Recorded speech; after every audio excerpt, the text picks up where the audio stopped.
overall, how would you summarise your experience with Trek? Very difficult thing to do.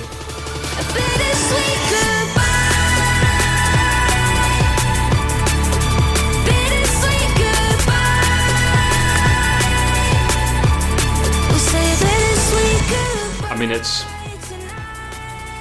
a difficult thing to summarise because it's basically been my whole career. So about 2 months before signing with Trek, I had just finished with Commensal in 2018 and genuinely was going to retire. Pretty much made the decision in my mind that I was going to retire. So for Trek to be on the phone then and offer me the contract that they did, and it was a factory team, it was there'd never been a Trek factory racing before, and for me to be one of the first guys on the team and then remain there for 7 years to where I am now, get my first top 20, got my first top 10, got my first World Cup win, got my first World Championships, a 5th overall, like it just ticked every dream that I'd ever had, started at getting on Trek Factory Racing. Winning World Championships 2020 at Leogang. This is the jersey from the fresh from the podium, champagne and dirt and all. Definitely the strongest and brightest memory in the front of my head of my years at Trek Factory Racing. Actually, it's a bit of a 2-in-1 with that as well. This is the actual jersey that I got on the podium that I was rewarded with the medal. Yeah, pretty insane still to look back at that. It's the first time I've actually opened this bag since. Maybe I'll show you the number again. I've not opened this since, so it's going to be pretty dusty. Maybe if I show you the number, some people might put 2 and 2 together. 4. 4. So this jersey is the 2021 Leger Race Run jersey, where the Flying Scotsman was born. After a run that was, I look back on as probably my best run to date and one of my most enjoyable runs to date during my time at Trek Factory Racing. It was just a dream come true run. Everything went together absolutely spectacularly, and then ended just so with a massive Superbike GP spec crash into the crowd, and that jersey still has more fond memories than bad ones. So, and also the one and only time I've ever had it in my career. Again, very fond memories. I'm glad we got it all printed up and everything so I can keep it.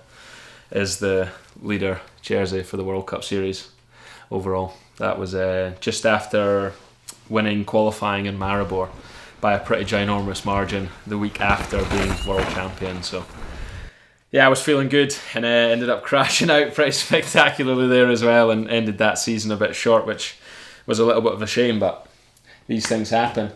And then the final jersey is the 2021 first and only to date World Cup winning race jersey.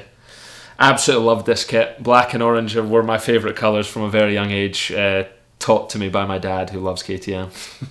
So this kit, I loved it from day one when I seen it, and it seemed to bring me a lot of good luck that year. We had a really good year in 21, so I won the race, the first round of 2 at Snowshoe.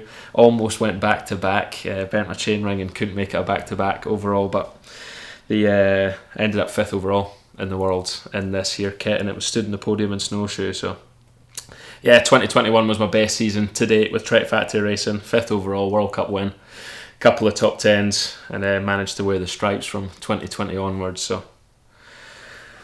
pretty special to look back on. Some pretty amazing memories.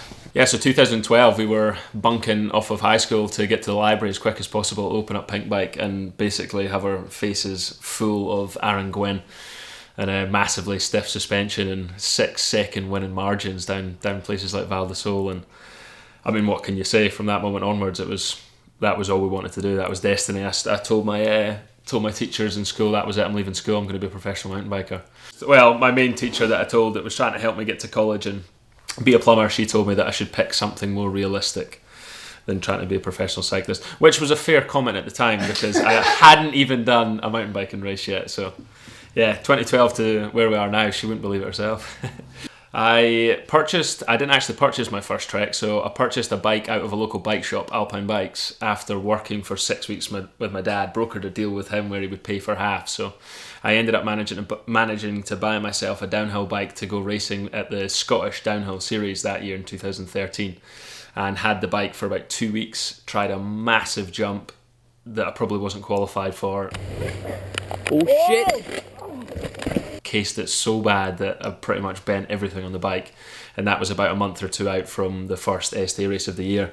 So Rory Cunningham stepped into the story, and he was riding for, well, Trek bikes on Alpine Bikes Racing. They're just a local bike shop, I guess, kind of putting it together himself, but still racing World Cup. So he had that bike at the end of that season, 2012, and he basically loaned it to me for the year.